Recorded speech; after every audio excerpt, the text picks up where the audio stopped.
Mr. President, here we are at the start of a new year. Last year, the Republican majority decided to dedicate the year to government by and for the powerful and the privileged. But how about this year, in 2018? We pay attention to our Constitution, which starts with that vision of government not for the powerful, not for the rich, not for the privileged, not for the wealth-connected, not for the wealthy, but for the people of the United States. A vision in which power is distributed, power comes up from each individual citizen to create policies for the general welfare.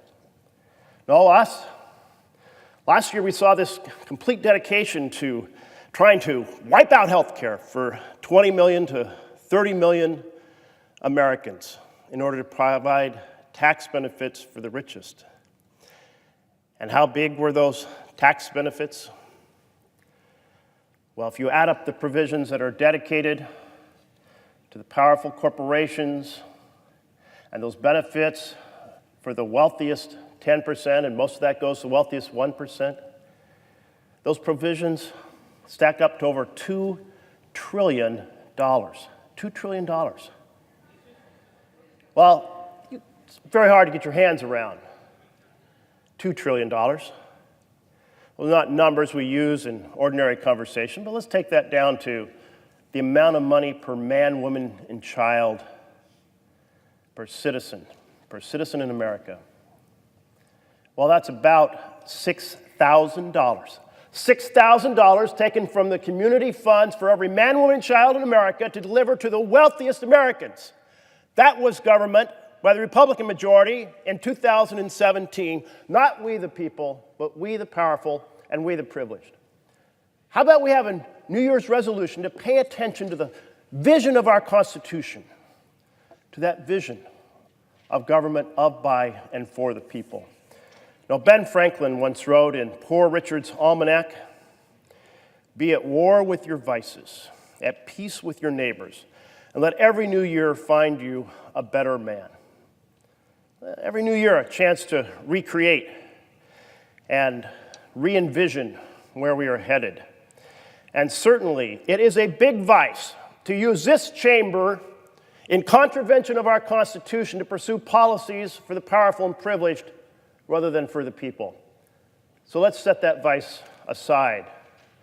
A bipartisan year dedicated to making the foundation for families to thrive stronger in jobs, in education, in health care, and a healthier planet.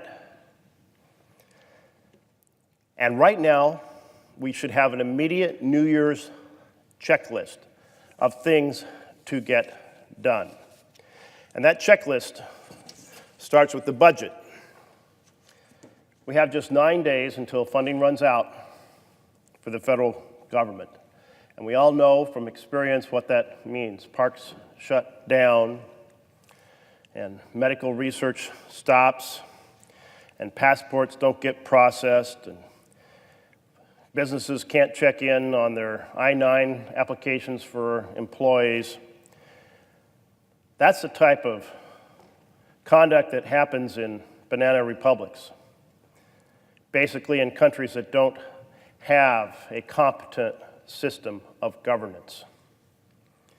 Should not happen in the United States of America, but here we are, deep into the financial year, which started on October 1st. October passed, November passed, December passed. We're well into January, and still, the majority leadership of this body is unable to put together a process that addresses just key fundamental issues. Why is that?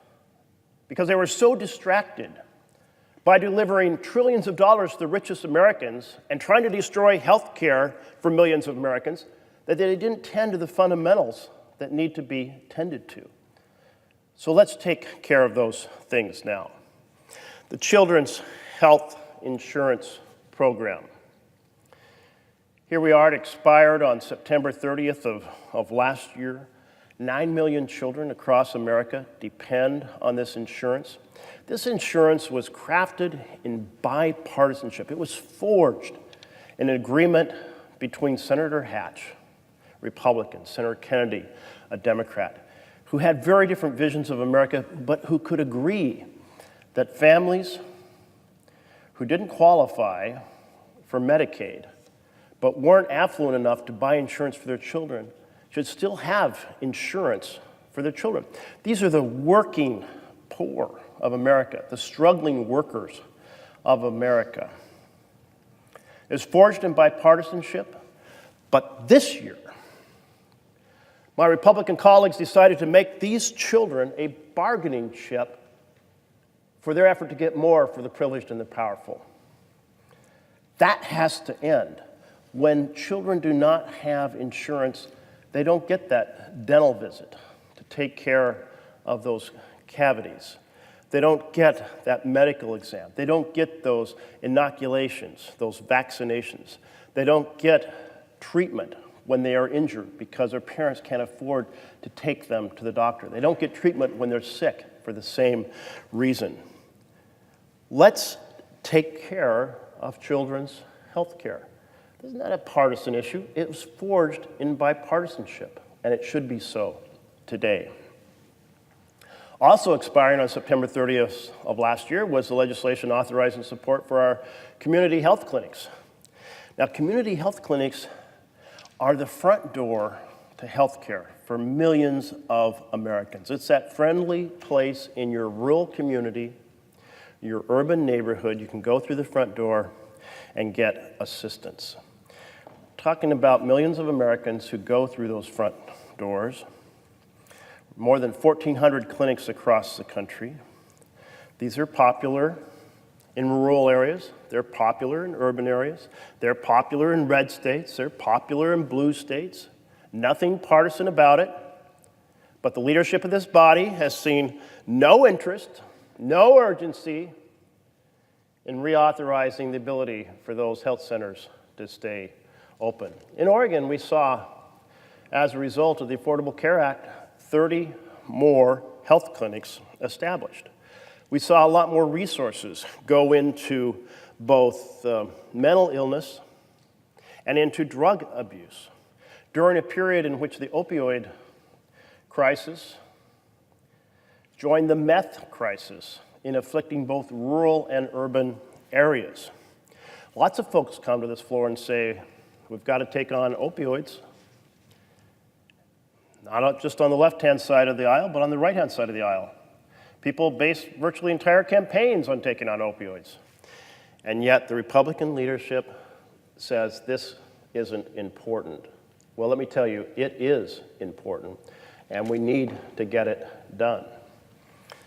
And then let's turn to the DREAM Act. Dreamers are those children raised in our communities, now 16 through their mid-20s, productive members of our communities. They've gone through our high schools or are in high school now. They're in college. They're working. They're contributing. They know no other country than ours. And across both sides of the aisle, we hear folks say we want to take care and establish a structure for this, legal structure for the Dreamers. The president yesterday hosted a bipartisan conversation at the White House saying, let's get this done. Support. He expressed support. In fact, everyone in the room expressed support for getting this done. So each one of these, the budget and children's health care and health centers, DREAM Act, these are bipartisan efforts. These are things that should have been long ago addressed if my Republican colleagues weren't so obsessed with instead decimating health care for millions of Americans and ripping off the national treasury to deliver benefits to the wealthiest Americans. Let's get this done for our Dreamers. More than 100 a day are losing their status, which means they can no longer legally work in our country. It matters, it's urgent, it's productive for our communities, it's bipartisan. Let's get it done. How about disaster relief? Well, we certainly saw a powerful punch against our states, from the raging forest fires in the west to the hurricanes in the south and southeast, hitting hurricanes that hit Texas and Florida and Puerto Rico and the Virgin Islands, massive destruction. Fires that scorched states from Montana to Idaho to Washington to Oregon to California. Fires that burned well into the winter months of November and December. So, these afflictions hit Democrats and Republicans, red states and blue states. Why don't we get this done? This is a basic bipartisan, let's get it done agenda, and let's get it done now.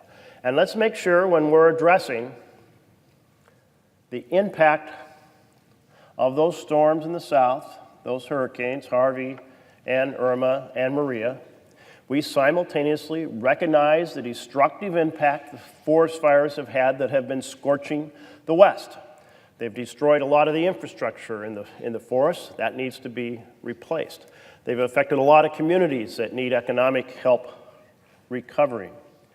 And certainly, it made us recognize that we have millions of acres of forests that can become much more fire resilient if they are thinned.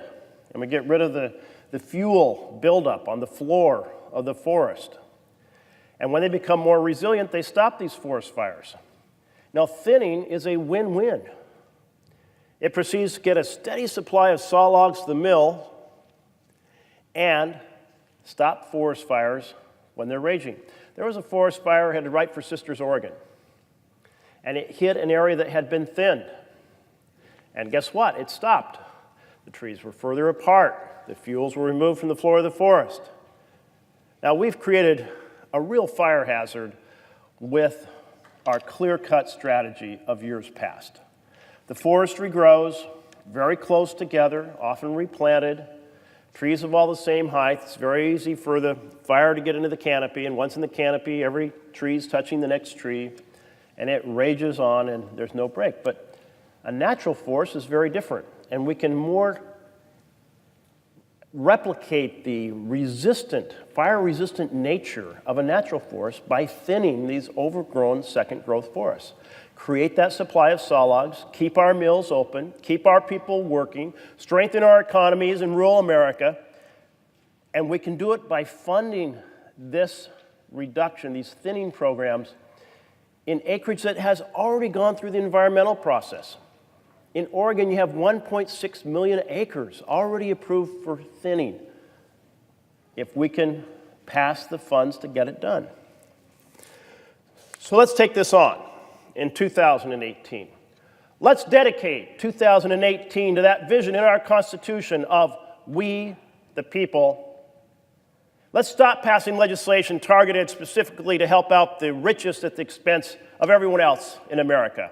Let's turn over a new leaf from campaigns and policies and legislation by and for the privileged and the powerful to honoring the vision of our Constitution, the vision of our nation, a nation of laws with distributed power, power that produces policies by and for the people of the United States of America, for making families stronger, for building those foundations of jobs and health care and education and a healthy planet. Thank you, Mr. President.